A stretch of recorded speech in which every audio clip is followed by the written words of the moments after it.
Si les réunions et les meetings représentent le pouls des organisations en croissance, eh bien, le cash flow en est définitivement le sang. Bienvenue à cette cinquième capsule sur la croissance des entreprises, aussi appelée Gazelle à l'échelle.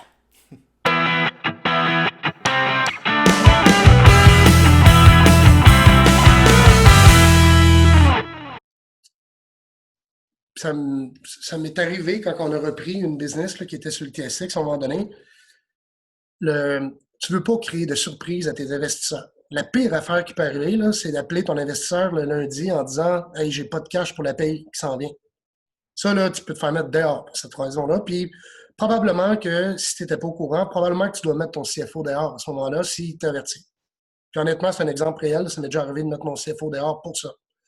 Fait que tu n'as pas le droit d'avoir. Il faut que tu ailles ce niveau de visibilité-là. Je pense à partir du moment où tu es en scale, avoir besoin d'argent, avoir besoin de financement supplémentaire, c'est super normal.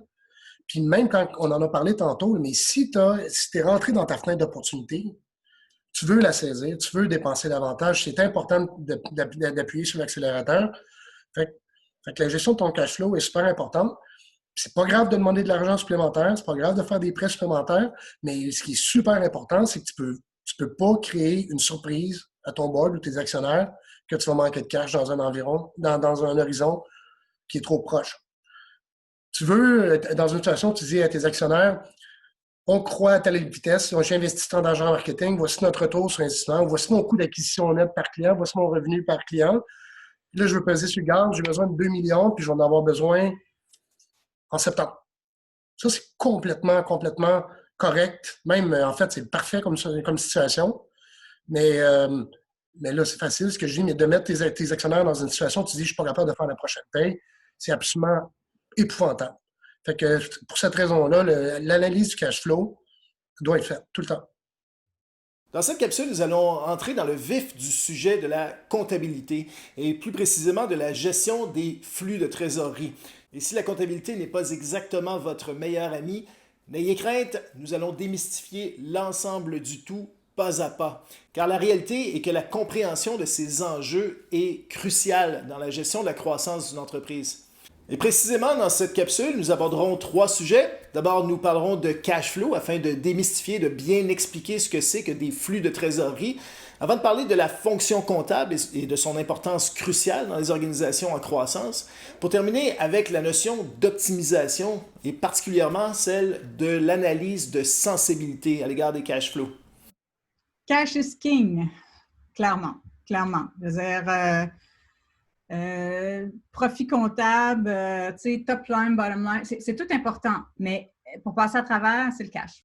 Et commençons par parler d'un piège dans lequel tombent plusieurs organisations en croissance, qui est celui de considérer le profit net ou encore l'EBITDA comme étant le ratio clé cible, celui à tenter de maximiser afin de créer de la valeur pour les actionnaires. La réalité dans une entreprise en croissance est que l'EBITDA peut être trompeur ou en mauvais français, misleading. Prenons un exemple.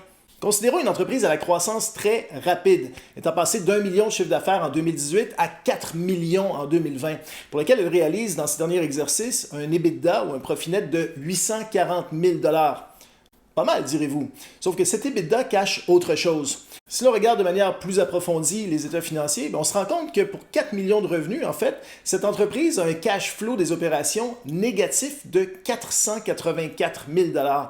Dans cette entreprise, la croissance est gourmande en capital. C'est un peu comme une éponge qui absorbe les flux de trésorerie, ce qui oblige l'entreprise à trouver systématiquement du nouveau capital afin de soutenir sa croissance, ce qui rend d'ailleurs cette croissance un peu plus complexe dès lors.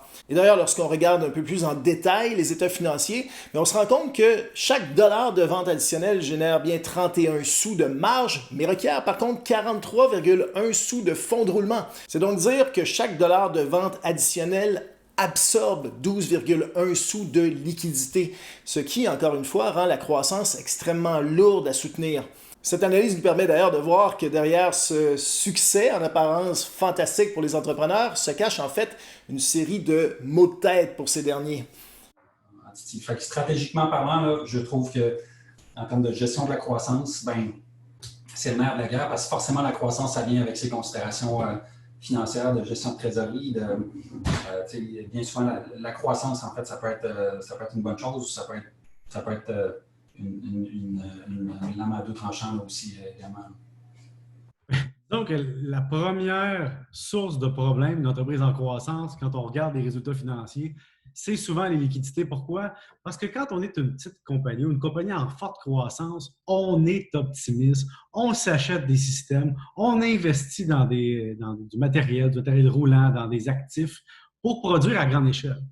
Et parfois, il y a des PME qui vont un peu trop vite et qui se retrouvent devant une crise de liquidité. C'est-à-dire qu'elles ont beau faire des profits comptables, les liquidités ne rentrent pas assez vite, puis les liquidités sortent trop vite. Donc, il y a une espèce d'insolvabilité technique et ça force parfois des entreprises à faire entrer des nouveaux investisseurs qui n'auraient pas été là s'il y avait eu une saine gestion.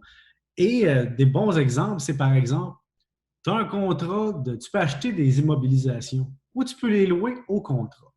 Dans le milieu de la TV, c'est un bon exemple. Il y a des producteurs qui ont acheté des caméras, qui ont acheté des actifs, puis qui ont des employés à temps plein pour produire. Et donc, ils sont forcés d'avoir beaucoup de production pour amortir les coûts, amortir les dépenses. Tandis qu'il y a des producteurs plus petits qui commencent, qui sont en croissance, qui disent « Attends une minute, là. Quand j'aurai une production, je vais louer à la pièce des caméras, je vais engager des employés à la pièce. Question que lorsque j'ai une production, je ferai peut-être une plus petite marge de profit par production. Mais je vais avoir moins de liquidités qui vont sortir au total. Et donc, j'accepte de faire moins de profit comptable par projet au début. Question d'avoir de la profitabilité à plus long terme et une capacité de payer, disons, les liquidités qui sont dues. Afin de bien comprendre la situation et de pouvoir y remédier éventuellement, la meilleure pratique est d'avoir recours à ce qu'on appelle le cycle de conversion du cash, qui vise à comprendre essentiellement combien de temps est-ce qu'il faut pour $1 qui sort de l'organisation à revenir dans l'organisation, éventuellement avec une plus-value évidemment. Et ce cycle de conversion du cash est basé sur 3 ratios clés que voici. D'abord, le ratio de l'immobilisation de l'inventaire, qui se calcule essentiellement de la manière suivante. Il s'agit de prendre l'inventaire moyen durant une période, divisé par le coût des marchandises vendues, lui-même divisé par le nombre de jours dans les périodes.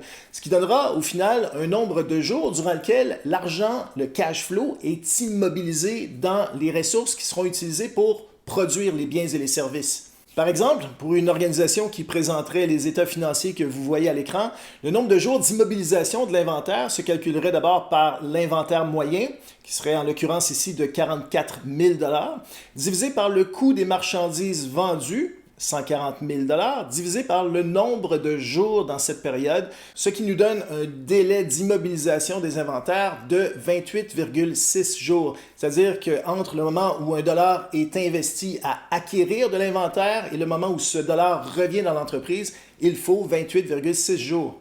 Deuxième composante extrêmement cruciale du cycle de conversion du cash est le délai moyen de recouvrement, un ratio que la plupart des entrepreneurs connaissent déjà et qui se calcule de la manière suivante. Il s'agit de considérer le compte recevable moyen au cours d'une période divisé par les revenus, eux-mêmes à nouveau divisés par le nombre de jours dans la période. Pour poursuivre dans le même exemple que précédemment, on aurait ici des comptes recevables moyens s'élevant à 103 500 $ sur la période, divisé par des revenus de 170 000 $ pour la période, sur 91 jours, ce qui nous donnerait un délai moyen de recouvrement en jours de 55,4 jours, ce qui s'additionne au délai d'immobilisation de l'inventaire calculé précédemment. Par contre, une troisième composante du cycle de conversion du cash a le potentiel, elle, de diminuer le nombre de jours total de ce cycle. Il s'agit du délai moyen de paiement des fournisseurs, qui est calculé essentiellement de la manière suivante. Les comptes payables moyens doivent être divisés par le coût des marchandises vendues, eux-mêmes divisés par le nombre de jours à nouveau dans la période. Ce qui, pour poursuivre avec l'exemple considéré précédemment, correspondra à des comptes payables moyens de 95 000 $ sur la période, divisé par un coût des marchandises vendues de 140 000 $ sur la période, divisé par les mêmes 91 jours que précédemment, ce qui nous donne un délai moyen de paiement des fournisseurs s'élevant à 61,8 jours. Au final, donc, le cycle de conversion du cash de cette organisation fictive, évidemment, s'élèverait donc à 22,3 jours. Un nombre de jours que l'on obtient en additionnant les délais d'immobilisation de l'inventaire, les délais moyens de recouvrement et desquels on soustrait les délais de paiement des fournisseurs. ce qui nous donne un cycle de conversion du cash de 22,3 jours à nouveau, un cycle relativement typique des organisations manufacturières qui doivent maintenir un certain inventaire dans l'organisation afin de livrer leurs produits et leurs services. Dans le cas des organisations purement axées sur le service et qui n'ont aucun inventaire à maintenir, le cycle de conversion du cash devient tributaire presque exclusivement des délais moyens de recouvrement ainsi que des délais moyens de paiement. Évidemment, lorsque l'on a des employés à rémunérer, le délai de paiement des fournisseurs, les fournisseurs étant principalement ici des employés, ne peut pas vraiment être étiré, a tendance à être relativement fixe. Par contre, les délais moyens de recouvrement de vos comptes payables, c'est-à-dire de ce que vous doivent vos clients, est véritablement ce qui fait la différence et fait en sorte que le cycle de conversion du cash d'une entreprise de service peut être soit très favorable ou, au contraire, extrêmement défavorable à sa croissance. L'outil pour moi le plus important, le plus simple, je voulais pas. Moi, je me suis fait un tableau de bord avec quelques outils de mesure pour me permettre de piloter sans rentrer, là, parce qu'on peut devenir fou là, il faut juste savoir les cadrans où est-ce qu'on va. Mais un outil que je propose, qui est très facile, ma gestionnaire comptable m'envoyait chaque lundi matin, je recevais les comptes payables et les comptes recevables. Juste avec ça, là, c'est une prise de sang. Ça te donne tout de suite, on est-tu dans ça va bien ou ça va pas bien? T'sais? Ça, c'est un conseil que je donne à tout le monde. Ça devrait être la norme. Ton lundi matin, café avec tes payables recevables. Je pourrais dire qu'il y a beaucoup d'entreprises qui gèrent mal leur compte fournisseur, leur compte client. C'est-à-dire que tu vends, tu produis, tu rends des services. Puis, quand on fait l'analyse des comptes, on se rend compte que les comptes clients sont rendus à 60 jours, 90 jours, 120 jours, 180 jours pour payer, puis il n'y a pas eu de suivi. Mais les comptes fournisseurs, par exemple, on a reçu des téléphones puis on a payé. Je me retrouve à financer mes clients avec mon cash flow à moi, parce que mes fournisseurs veulent être payés. Mais simplement dire que si tu ne fais pas de suivi de tes comptes fournisseurs, des comptes payables, puis tes stocks, puis le temps que ça prend, tu pourrais te retrouver avec un problème monstre, simplement de dire mon cycle d'encaissement n'a pas de sens. Je finance mes clients et je finance mes fournisseurs finalement. Et moi, je me retrouve entre les deux à jamais avoir de liquidité et à mettre de l'argent de ma poche et perdre de l'argent pour les investissements. Et ça arrive souvent parce que les petites entreprises disent « j'ai pas le temps de faire de la gestion ». Let's go. Et dans les faits, il existe 3 cas de figure face au cycle de conversion du cash. D'abord, celui où le cycle a une valeur supérieure à 0, c'est-à-dire où le nombre de jours est positif. On parlera dans ce cas-là d'une croissance qui absorbe le cash, voire même d'une croissance presque destructrice en cash, bien qu'elle puisse être extrêmement profitable du point de vue de la comptabilité des exercices. Le deuxième cas de figure est celui où le cycle de conversion du cash égale à 0, c'est-à-dire où est-ce que, essentiellement, l'argent qui sort est presque immédiatement compensé par de l'argent qui entre. Mais certaines organisations ont trouvé le moyen de faire en sorte que leur croissance soit génératrice de cash flow, ce qui se produit uniquement lorsque le cycle de conversion du cash est négatif en termes de jours. Ce qui implique d'analyser un peu plus en détail d'où viennent ces fameux cash flows. Car au-delà des 3 ratios que nous avons discutés précédemment, il existe véritablement 4 grands cycles d'importance dans n'importe quelle organisation. Le cycle de vente, le cycle de production et de l'inventaire, le cycle de livraison et d'installation, ainsi que le cycle de facturation et de recouvrement. Évidemment, il s'agit ici de l'ordre absolument presque classique dans lequel les organisations fonctionnent. Par contre, certaines organisations plus créatives, celles qui génèrent du cash avec leur croissance, ont tendance à faire en sorte que le cycle de facturation et de recouvrement arrive plus tôt dans l'équation. L'autre façon aussi, tes clients sont une belle source de financement. Alors, quand tu as une commande, quand tu commences une relation d'affaires, moi, j'ai toujours demandé des dépôts très importants. Le dépôt, il fait 2 choses. De un, il permet d'assurer certains coûts à la base, de s'assurer que ces coûts-là sont payés. Puis la deuxième chose, c'est qu'il m'assure de l'engagement du client. Commencer des gros contrats, c'était des gros contrats qu'on avait quand on en partait un, avec un client qui n'est pas dans le même état de souffrance que moi, ça ne marche pas. Il faut partager le poids, puis le partager, tu es sérieux, le dépôt. Nous verrons un exemple de tout cela dans quelques instants, mais considérons déjà 3 façons de raccourcir les cycles, car plus les cycles sont courts, plus le cycle de conversion du cash sera lui-même court. D'abord, il existe plusieurs façons de raccourcir les cycles clés à l'intérieur de chaque organisation, à commencer par le cycle de vente. Une façon intéressante consiste à faire en sorte de privilégier une négociation et la conclusion rapide de deal, quitte à laisser même jusqu'à un certain point un peu d'argent sous la table, ce qu'on appelle une négociation un peu sous-optimale. La plupart des profs et des experts en négociation vous diront que c'est une bien mauvaise idée que de laisser de l'argent sur la table. Par contre, dans le contexte d'une entreprise en croissance qui a besoin de ses liquidités, eh bien, le fait de conclure plus rapidement une négociation peut s'avérer extrêmement bénéfique. Honnêtement, ça, c'est quelque chose, c'est une science en soi, là. Ça vient, c'est vraiment avec une compréhension très profonde du mécanisme d'achat de tes clients. Si c'est des Fortune 500, si c'est des billion-dollar companies, si c'est des petites compagnies, il faut vraiment avoir une compréhension très importante du processus d'achat chez ton client, puis être le plus smooth possible dans ce contexte-là. Tu sais, comme dans un contexte très concret, on est passé à peu près de 220 jours quand je suis devenu CEO à 68 jours à peu près. Ça a pris 3 ans à peu près à se rendre là. C'est pas quelque chose qui se fait du jour au lendemain, là. C'est une optimisation constante de chaque élément de ton processus de vente. Et le cycle de facturation et de recouvrement peut lui aussi être optimisé dans la mesure où vous faites affaire de l'autre côté chez vos clients avec des êtres humains qui peuvent être eux aussi enclins à certaines erreurs ou à oublier parfois qu'ils vous doivent de l'argent. Or, une manière toute simple de faire en sorte que vos clients n'étirent pas indûment le paiement des sommes qu'ils vous doivent est de leur envoyer un reminder, un email tout simplement, leur rappelant l'échéance de certains paiements. Il y a une expression qui dit « The squeaky wheel gets the grease ». C'est que dans le fond, tu sais, la roue qui crie là, va avoir l'attention. Donc, pour les paiements, c'est la même affaire. Il y a un client qui t'appelle, pas un client, un fournisseur qui t'appelle puis il veut son cash. Mais tu risques de donner plus d'attention que celui qui ne t'appelle pas.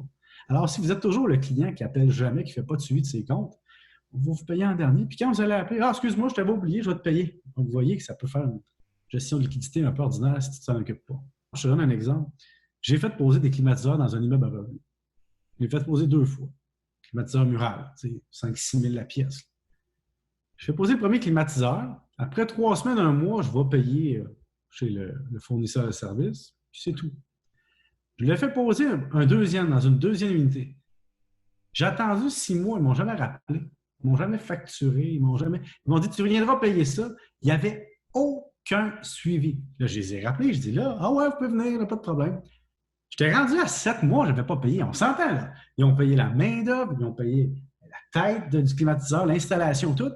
Ils finançaient les clients par simple non-suivi. Et tu arrives dans l'endroit et la personne qui gère les ventes, c'est un peu la même personne qui fait le suivi des clients, elle est un peu perdue, tu sais, c'est une PME. Et là je dis, moi, là, il y a même des possibilités de fraude, c'est-à-dire que c'est tellement long que je me dis, écoute, je suis dans les livres de l'entreprise. Parce que le propriétaire, à un moment donné, doit bien voir que ça n'a aucun sens. Donc, suivre les ratios, c'est important.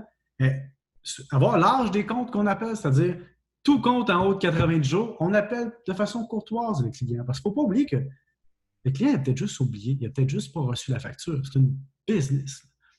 Encore mieux, lorsque vous avez l'occasion de tisser des liens personnels entre les personnes responsables du paiement des factures chez vos clients et les personnes responsables de la perception de vos clients au sein de votre organisation, eh bien, ces relations ont pour effet de faire entrer l'émotion dans la décision de paiement, ce qui a tendance à augmenter la diligence avec laquelle vous paieront vos clients. Du côté des cycles de production et d'inventaire, une bonne pratique afin de raccourcir ce cycle est aussi de considérer que moins peut être plus. Si vous avez déjà regardé l'émission de Gordon Ramsay, Hell's Kitchen ou Kitchen Nightmare, j'oublie toujours, il y a toujours un épisode dans lequel un restaurant propose des egg rolls, de la pizza, du spaghetti, du poulet frit, puis pourquoi pas des sushis.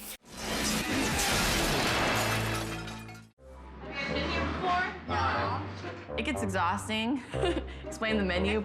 I know. It's overwhelming.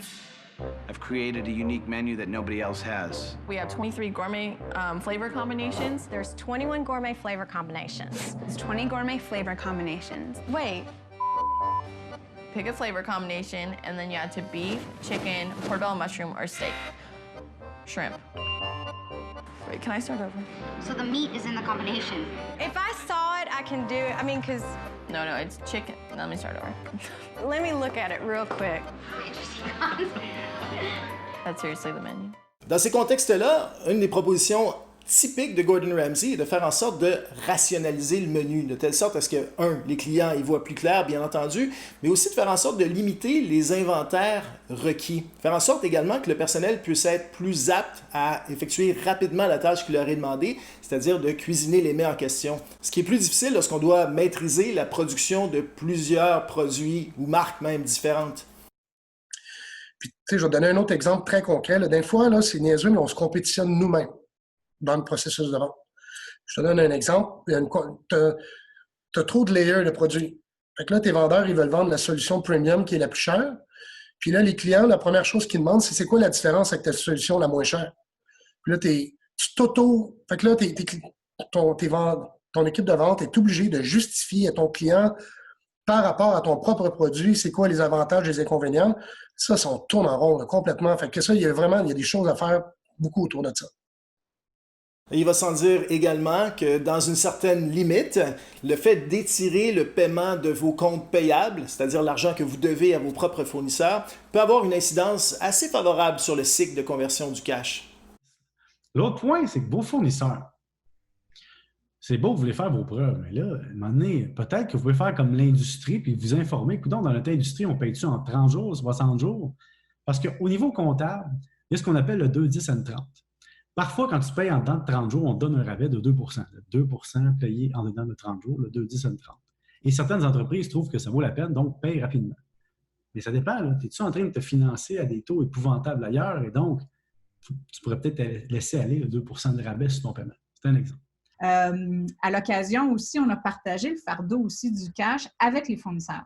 Parce qu'une des problématiques que nous, on avait, c'est que de payer les fournisseurs avant qu'on soit payé systématiquement, c'est que leur risque est toujours protégé alors que nous, on est toujours à risque parce qu'on les paye avant que nous, on soit payés. Et je leur ai fait remarquer, mes plus gros fournisseurs, à un moment donné, que dans le fond, leur commercialisation, c'est nous qui prenaient ces risques-là parce que c'est nous qui étions en avant en train de vendre et qu'eux, en arrière de moi, voulaient un environnement complètement protégé. Puis ça ne marche pas de même, la vie. OK? Moi, je suis votre joueur de commercialisation, bien vous allez m'aider financièrement. Donc, on a pu partager le risque financier et ça nous a donné un bon coup de main. Il y a, par exemple, si vous avez des stocks, regardez le temps que ça prend pour vendre votre stock. Si ça vous prend 6 mois, selon les ratios de calcul de rotation des stocks, ça veut dire que vous surstockez. Est-ce qu'il y aurait moyen de commander plus souvent et donc d'avoir moins de stocks à la fois, mais faire plusieurs commandes? Question de ne pas immobiliser de l'argent dans les stocks. Parfois, enfin, dans plusieurs organisations, une façon assez simple de raccourcir le cycle de livraison et d'installation de ce que vous devez livrer à vos clients consiste à terminer ce que vous avez commencé. Dans plusieurs organisations, on a tendance à mener plusieurs projets de front. Or, si les paiements deviennent dus au terme des projets, une fois qu'ils sont complétés, mais le fait de mener plusieurs projets en parallèle peut étirer indûment le fait de compléter certains de ces projets et donc étirer ce fameux cycle de livraison et d'installation. Dans un contexte de SaaS, très souvent, les contrats vont commencer quand la solution est déployée. Okay, c'est un exemple concret. Okay, quand tu vas commencer à biller une fois que la solution est déployée.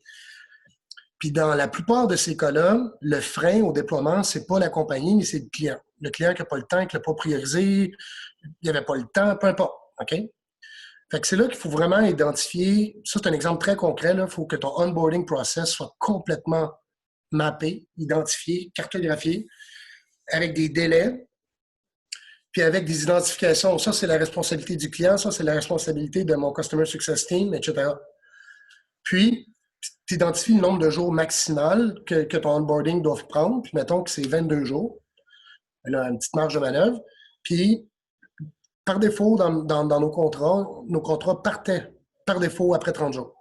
Fait qu'on disait au client, regarde, ça devrait prendre 22, ça peut même en prendre 15 si tu es vraiment rapide, puis on te donne 30 jours pour déployer, après le billing part.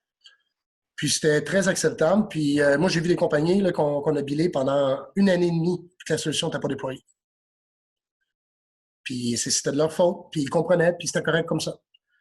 Bref, 4 leviers, 4 cycles à tenter de raccourcir afin de raccourcir dans l'ensemble le cycle de conversion du cash. Une deuxième bonne pratique consiste également à éviter les erreurs. Un conseil tout simple, mais qui peut être extrêmement lourd de conséquences sur le cycle de conversion du cash. Lorsque vos clients détectent que vous avez réalisé des erreurs, d'une part, ils peuvent exiger que vous corrigiez la situation et la négociation qui est entraînée par le fait de vous demander de corriger les choses peut entraîner des délais incommensurables dans le paiement de ce qui vous est dû. Donc, à la base, tentez de corriger les erreurs et même mieux que ça, ne vous obstinez pas trop. Lorsqu'un client vous dit que vous avez fait une erreur, corrigez-la rapidement dans les mesures ou dans les limites de ce qui est possible de faire, évidemment, car vous serez souvent mieux d'un point de vue financier, en tout cas, d'admettre une erreur et de la corriger rapidement, quitte à ce qu'elle vous coûte quelque chose, que d'étirer, encore une fois, la perception de ce qui vous est dû. Surtout dans le contexte d'une entreprise en croissance, encore une fois. Le dernier morceau ayant une incidence potentielle importante sur le cycle de conversion du cash et qu'on a abordé brièvement tout à l'heure, consiste à revoir potentiellement le modèle d'affaires, particulièrement ce qui a trait au modèle de revenus. Prenons l'exemple d'une production télévisuelle. En télé, tout projet commence habituellement par le développement du concept ainsi que sa proposition et ultimement sa vente à un diffuseur potentiel. Et une fois la vente réalisée, on entre habituellement en période de pré-production, ce qui implique de scénariser bien entendu les épisodes ou l'émission en question et l'embauche d'à peu près tout le personnel relatif au tournage, ce qui débute évidemment par les comédiens, acteurs et autres animateurs potentiels, ainsi que caméramans, perchistes et autres coiffeurs, coiffeuses, maquilleurs, maquilleuses. Puis vient le moment de la production en elle-même, c'est-à-dire des tournages ainsi que de la post-production qui inclut le montage habituellement, avant que soient livrés les premiers épisodes aux diffuseurs. Et quand on considère l'ensemble de cette chaîne de valeur un peu typique ou classique de la production télévisuelle, on se rend compte qu'une production télévisuelle est en fait un drain financier à peu près jusqu'à la fin de la post-production, puisque le développement, la vente, la pré-production et la production en elle-même doivent habituellement être supportés par l'entreprise dite productrice. Et bien que le Québec permette d'avoir un certain support financier, moyennant certains programmes, la majorité du cash flow entre dans la production au moment du début de la diffusion, ainsi que, selon les termes de paiement du diffuseur, jusqu'à la fin potentielle de la diffusion. Et comme au Québec, la plupart des productions arrivent un peu même sous le break-even point, ce sont les crédits d'impôt qui arrivent souvent beaucoup plus tard, qui permettent d'engranger le profit, ou le cash flow ultimement positif. Et bien que certaines institutions financières ou programmes au Québec permettent de financer jusqu'à un certain point les cash flows dans l'ensemble d'une production télé, il s'agit d'une aventure qui est assez gourmande en flux de trésorerie généralement. Mais de plus en plus, on voit l'émergence de modèles d'affaires, de façons de procéder différentes dans le domaine télévisuel. Par exemple, dans Génération Inc., une émission que vous avez appris à connaître et surtout à apprécier grandement au cours des dernières semaines, pour réaliser le rêve d'une vie. C'est pas un petit défi, là. C'est un énorme challenge. Il faut ramener la musique à Mégantic. Génération Inc., dès le 12 septembre, 22h30. Propulsé par TELUS. L'approche a été de trouver plutôt d'abord et avant tout un commanditaire, ce qui fait en sorte que le développement du concept ainsi que sa vente au commanditaire, en l'occurrence TELUS, a été évidemment absorbante ou destructrice de cash flow. Par contre, à partir du moment où le premier paiement a été reçu de la part de notre commanditaire, on a pu financer la pré-production, la production ainsi que la post-production avant que ne soient livrés les épisodes aux diffuseurs VTélé, qui nous a par la suite lui-même versé les paiements relatifs à la diffusion, avant que ne soient engrangés, encore une fois, les crédits d'impôt à la production télévisuelle. Ce qui a rendu Génération Inc. profitable, bien entendu, mais également génératrice de cash flow durant l'ensemble des 5 années qu'a duré l'aventure. Donc, n'hésitez pas à revisiter votre modèle d'affaires et particulièrement votre modèle de revenus, car il s'y cache peut-être des occasions de raccourcir les cycles de conversion du cash et faire en sorte que votre croissance soit moins absorbante, moins gourmande en termes de cash flow. Et pour vous aider à y voir plus clair, rien de mieux qu'un comptable fantastique au sein de l'organisation. Bien, il y en a un index de performance qui s'appelle la gestion de ta trésorerie. Et donc, pour un entrepreneur, être capable de comprendre comment est-ce que le cash passe de l'état des résultats au bilan, au flux de trésorerie, c'est pas mal la base. Et c'est très, très, très important de comprendre quelle va être la stratégie et donc de bouger à partir du moment où les plans qu'on a faits ne s'avèrent pas et qu'on se retrouve avec, par exemple, un manque de cash beaucoup plus rapidement que ce qu'on pensait. Et je vais être très transparent. Dans toutes les entreprises, qu'elles aient eu un énorme succès ou qu'elles n'aient pas eu de succès, tous les plans qu'on a faits ont toujours été trop optimistes. Et pourtant, je suis rendu à ma 15e entreprise et j'ai beau arriver puis voir les prévisions puis dire on va être un peu prudent, on va couper un petit peu ici, on va couper un petit peu là, on va s'en donner plus. Shit happens, puis en affaires, shit will happen. Okay? La loi de Murphy a été écrite pour l'entrepreneuriat. Okay? C'est une loi universelle. Ce qui doit mal aller, va mal aller. C'est impossible. Alors, j'ai des entreprises aujourd'hui, j'en ai une en particulier, je pense que ça va être un des plus grands succès de l'entreprise, de l'entrepreneuriat au Québec, un des plus grands succès d'entreprise au Québec. Cette entreprise-là a 3 ans et demi de retard par rapport à son plan initial. Et par rapport au cash qu'on a mis là-dedans, on va avoir eu besoin probablement d'une centaine de millions de plus de cash que ce qu'on pensait. Alors, la gestion de la trésorerie pour une compagnie, que ce soit une start-up ou même une compagnie en scale-up, c'est extrêmement important. Donc, numéro 1, assurez-vous d'avoir quelqu'un qui comprend très, très bien la finance puis qui va être en mesure de vous alimenter. Et vous-même, en tant qu'entrepreneur, si vous ne comprenez pas par cœur la différence entre des revenus reconnus d'avance, des dépenses reconnues d'avance, etc., puis que vous ne comprenez pas comment est-ce que ça fonctionne, des covenants bancaires que vous devez respecter, les ratios bancaires que vous devez respecter, bien, s'il vous plaît, retournez au HEC faire un petit cours, là, ça va vous aider. Juste un cours, juste un. Le B.A.-ba de la finance, là, ou de la comptabilité, c'est extrêmement important. Or, la fonction comptable n'est pas exactement la plus appréciée dans la plupart des startups au début de leurs existences. Tout simplement parce que les entrepreneurs sont habituellement ou bien des technologues ou encore des gens extrêmement extravertis et motivés à vendre des réfrigérateurs aux Esquimaux. Ces deux types de personnalités clashent souvent avec celles plus typiques, taciturnes, terre à terre, des comptables. Ce qui fait en sorte que la comptabilité passe souvent un peu loin derrière après le marketing et les ventes ainsi que le développement des produits dans les startups. Mais au moment d'aborder la croissance rapide, le scaling, c'est là que les cracks dans le mur commencent à être un peu plus visibles et c'est souvent là où on sort le comptable dans l'arrière du bureau et qu'on l'amène en avant. Pensez au capitaine d'un bateau qui n'a pas de tableau de bord pour savoir sa vitesse puis qui a les yeux fermés. Il veut pas.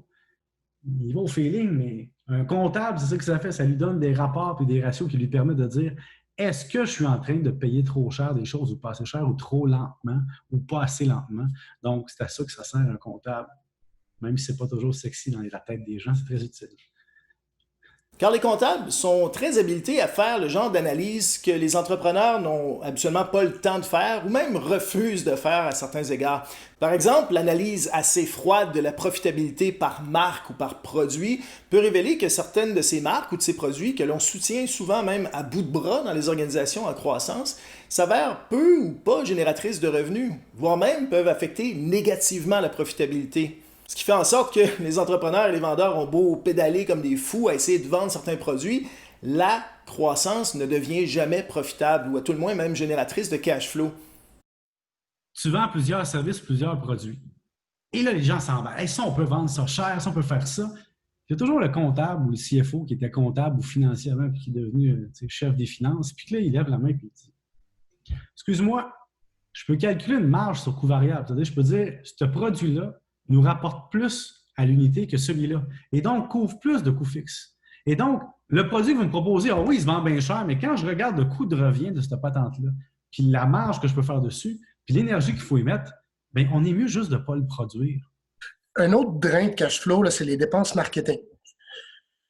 À un moment donné, quand tu atteins une bonne scalability, tu connais ton coût d'acquisition net, puis là, il y a tout le temps, en tout cas, là, il y a plein de contextes. Mais mettons, je te donne un exemple très concret. Là. Il y a des vendeurs ou ton chef des ventes qui va te dire il faut absolument que j'aille à tel événement à Toronto ou à New York ou à San Francisco parce que là, il va y avoir plein de clients potentiels puis toute la quête. Fait que tu dis, parfait, OK, bon, ben, ça va coûter combien? Fait que là, ça va coûter, mettons, peu importe, là, ta présence sur site, après ça, les billets d'avion, l'hôtel, la bouffe, toute la quête. Mettons que l'événement au complet te coûte 25 000, OK? Bon, ben, divise ton 25 000 par ton MQL ou ton SQL. Puis si tes vendeurs, ils ramènent pas ce nombre-là de deals, de leads, mettons qu'ils n'ont pas amené 73 leads, ben, tu le fais plus jamais, cet événement-là, puis ils vont être négativement impactés par ça. Fait que je pense qu'il y a un moment donné là, où, quand tu commences à avoir une compréhension claire de tes coûts d'acquisition, tu commences à analyser tes frais marketing, tes frais de vente, puis il y a des choses très, très logiques. Là. Les vendeurs détestent ce genre de logique-là, mais ça fonctionne. Et le même genre d'analyse peut être réalisé par rapport aux clients ou même par rapport à l'évolution des ventes relatives à chacun des clients. Un client peut être très, très important pour une organisation à un certain moment de son existence, mais prendre une importance de moins en moins grande au fur et à mesure qu'évolue l'entreprise. Or, un comptable est extrêmement bien placé pour générer ce genre d'analyse et en tenir informés les dirigeants qui doivent prendre des décisions à leur égard. Que ce soit même une compagnie qui est en très grande croissance, non profitable ou même profitable, dans tous les cas, moi, je demandais au CFO de me faire un cash flow analysis. C'était tout le même document qu'on mettait à jour. Puis, on le revisait toutes les semaines. Puis, souvent, c'est pas quelque chose qui est très long à faire, mais ça permet d'identifier quand même les entrées et les sorties. Puis, c'est quelque chose aussi, surtout quand tu délègues beaucoup comme CEO, là, ça te permet de savoir les dépenses parce que tu n'es pas tout le temps au courant de toutes les dépenses. Tu sais, des fois, le CTO, il a pris une partie de son budget que s'il avait délégué, il a le droit. Là, il vient de souscrire une nouvelle solution pour monitorer la qualité du réseau, par exemple. Tu n'étais pas nécessairement au courant, c'était peut-être pas assez cher, puis dans ta délégation d'autorité, il avait complètement le droit de faire ce qu'il a fait. Mais c'est quand même le fun de voir le cash flow analysis, parce que tout à coup, tu vas voir un fournisseur que tu ne voyais pas avant, puis tu vas comprendre que cette dépense-là est nouvelle, puis elle existe, puis c'est correct. En même temps, ça te permet de comprendre si les gens avancent dans le plan opérationnellement qui a été identifié. Mais surtout, alors que les entrepreneurs ont tendance à avoir des lunettes roses face à la performance de leur organisation, les comptables ont tendance à amener un certain réalisme, des lunettes un peu plus noires dans l'équation. Prenons l'exemple d'une entreprise qui générait 25% d'EBITDA. Eh bien, la réalité, c'est qu'en grattant sous la surface, un comptable verra peut-être que les dirigeants ne se sont jamais payés à la hauteur véritable de leur valeur sur le marché, ce qui fait en sorte de gonfler artificiellement l'EBITDA, qui lui, si on devait le comparer au reste de l'industrie, et selon les mêmes critères surtout, se montrait peut-être qu'à 3%, ce qui change drastiquement la donne. Et ce réalisme des comptables peut avoir une incidence extrêmement grave sur la façon d'analyser et de voir l'entreprise, à la fois à l'interne, mais également à l'externe. Oui, quand je suis arrivé, là, quand j'ai pris les rênes d'entreprise, on était à une époque où ce qui était important, c'était le chiffre d'affaires. Et pour moi, le chiffre d'affaires était trompeur, parce que je te donne un exemple. On a un client qui a un demi-million pour faire un événement, mais là-dessus, il y a peut-être 300 000 qui passent à louer des chambres d'hôtel, tu sais. Fait que, tu sais, ça gonfle un budget, 300 000, ça gonfle ton chiffre d'affaires. On est arrivé, finalement, j'ai pris la décision de dire aux clients, les gros montants, là, comme 300 000 de chambres d'hôtel, là, payez-les donc vous-même. Nous, ça ne sert à rien que l'argent transfert par chez nous devienne plus de temps à gérer, gonfle le chiffre d'affaires, puis on prend un plus grand risque. Fait que c'est le client qui le gérait. Bien sûr, nous, avec l'hôtel, on avait nos ententes aussi, on avait une commission, on ne perdait pas la commission qui est la norme dans l'industrie. Mais comme ça a augmenté, nous, d'avoir des ratios extraordinaires. Fait que baisser le chiffre d'affaires, augmenter le ratio, ça fait que les banques, tout à coup, se sont mis à nous appeler. J'avais 3 banques qui me couraient après à une époque. Là. Prenons l'exemple d'un entrepreneur en construction qui ferait des petits projets de rénovation. Imaginons un projet de 50 000 $ sur lequel 40 000 $ doivent être octroyés à l'achat de bois, de clous et d'autres matériels relatifs à la construction. Eh bien, les vrais honoraires de cet entrepreneur ne se montraient en réalité qu'à 10 000 $ sur les 50 000 $ pourtant facturés. Ainsi, de calculer la profitabilité nette sur un tel projet basé sur les revenus totaux qui incluent les matériaux de construction qui sont directement refacturés au client au final, biaiserait la situation et surtout la lecture de la performance de cette entreprise. Imaginons que cet entrepreneur en construction ait dû embaucher quelqu'un pour réaliser le travail de rénovation à sa place et qu'il aurait dû, pour ce faire, payer 9 000 $ à ce travailleur. Eh bien, la véritable marge réalisée sur ce projet serait de 1 000 $. Lorsque considéré sur un projet de 50 000 $, on parlerait donc d'une marge brute d'à peine 2 %. Or, une règle assez simple en affaires consiste à dire qu'en bas de 5 % de profit avant taxe, la performance de l'organisation est extrêmement faible et même potentiellement troublante. Il mérite en tout cas qu'on s'y attarde davantage. Or, si on considère ce 1 000 $ de profitabilité sur la valeur réelle des honoraires perçus par cette organisation, 1 000 sur 10 000, subitement la profitabilité se monte plutôt à 10 %, ce qui est beaucoup mieux, ce qui entre dans une zone relativement plus confortable, bien que sous le par. Car généralement, on dit qu'une entreprise sera véritablement confortable en matière de profitabilité autour de 15 % de profit avant taxe. Et d'ailleurs, attention, si vous êtes au-delà de 15 % de profit avant taxe, c'est-à-dire que vous avez un seuil de profitabilité extrêmement alléchant pour d'éventuels concurrents. Et la situation pourrait changer assez rapidement. Bref, autant de notions auxquelles on pourrait ajouter d'ailleurs les questions fiscales, surtout à l'international, qui sont souvent très, très complexes à gérer pour les entrepreneurs qui ne sont pas aguerris à la question des chiffres. Et c'est là, comme vous le diront la plupart des meilleurs entrepreneurs ayant réussi le scaling de leur entreprise, vous diront que la comptabilité prend une importance cruciale, fondamentale. Tu sais, cash is king, là, c'est vrai. Puis... Ni moi, ni mon partner, on est des gens qui sont fondamentalement avec un background financier ou avec la passion pour la finance. Par contre, c'est quelque chose qu'on apprend rapidement en roulant de business. Il faut être capable de faire les payes, puis pour ça, il faut être capable de prévoir quand le cash va rentrer.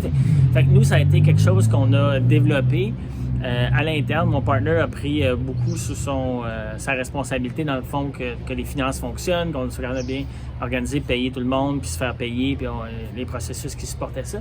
Mais là où on a vraiment fait un step-up, c'est quand on a mis en place un directeur des finances. Puis on a vraiment attendu, je pense qu'on avait 5 ans d'opération avant de mettre en place un directeur des finances. Depuis qu'on a mis en place ce rôle-là, cette fonction-là, puis qu'on a quelqu'un qui le fait, j'ai beaucoup plus de confiance sur notre capacité justement d'opérer la business. Puis comme la crise qu'on traverse aujourd'hui, pour nous, il y a des inquiétudes, mais on comprend notre modèle. On a bâti un modèle financier, on comprend c'est quoi les entrants, c'est quoi les sortants. Puis à cause qu'on a cette confiance-là dans le modèle, on est tout à fait à l'aise à naviguer la pandémie en ce moment, puis tu sais, comme tout le monde, là, je veux dire, le cash, on le veut, on en a besoin, ça nous le prend. Il faut prendre des mesures pour le conserver, mais au moins on a une compréhension, puis on est capable d'avoir une meilleure forecast de notre développement au travers de la période.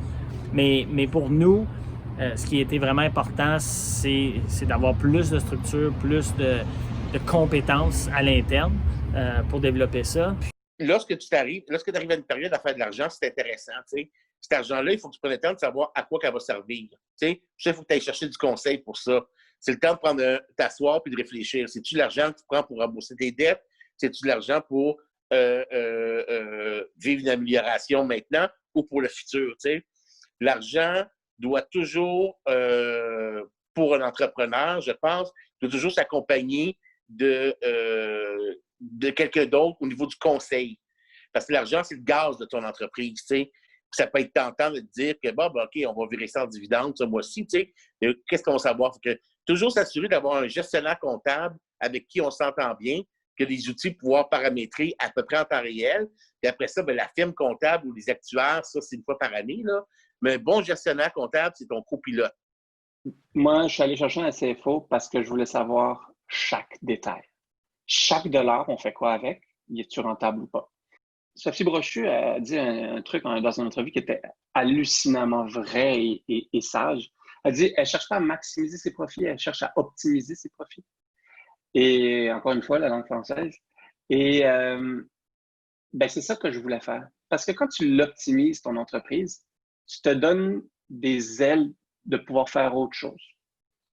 Une structure ultra bien ficelée, financière, pour moi, ça m'enlève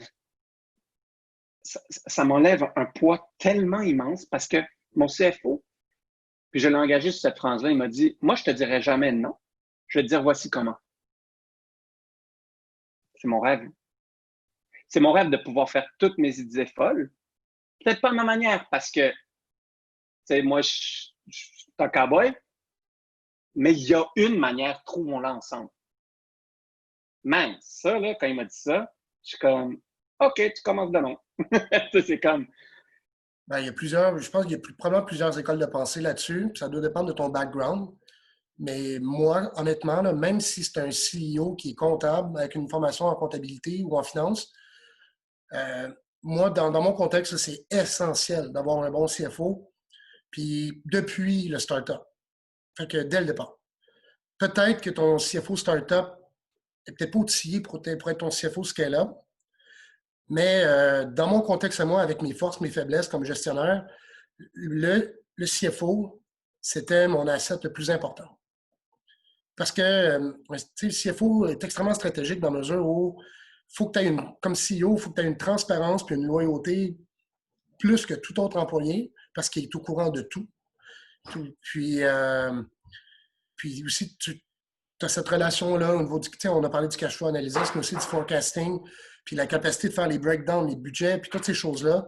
Puis il y a beaucoup d'éléments aussi dans la production de ces documents-là que toi, comme CEO, comme gestionnaire, tu n'as pas vraiment regardé. Tu sais, comme le ratio de laptop ou le ratio de dollars IT par employé, des choses de même, j'ai pas passé de temps là-dessus. Là. C'est lui, avec son bon jugement, qui a décidé que le chiffre était raisonnable et que c'était ça. Tu sais.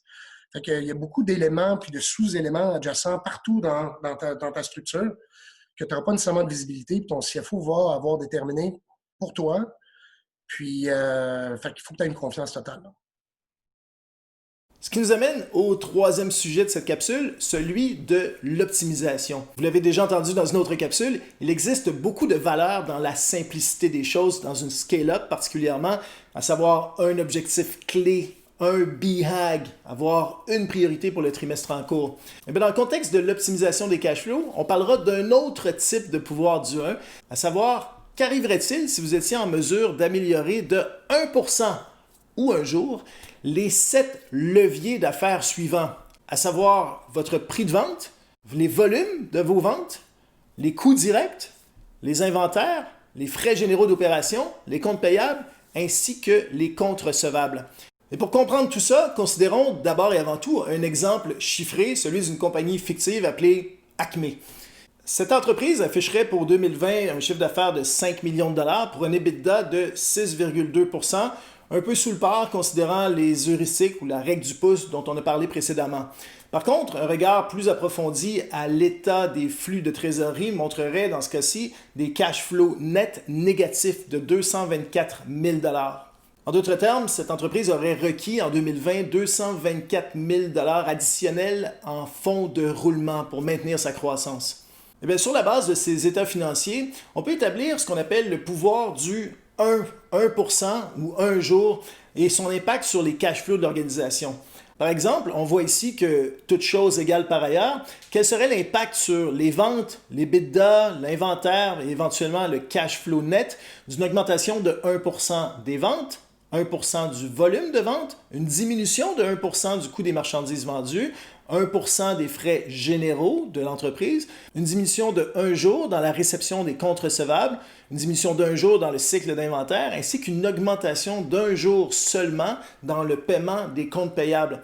Eh bien, si l'on prend l'ensemble des résultats obtenus grâce à cette analyse et qu'on les résume dans un nouveau tableau, on constate assez rapidement l'impact de chacune de ces améliorations sur le cash flow net, ainsi éventuellement que sur l'EBITDA. L'augmentation du prix, par exemple, affectera le cash flow net ainsi que l'EBITDA, alors que la gestion des inventaires n'affectera que le cash flow et non la profitabilité de l'entreprise.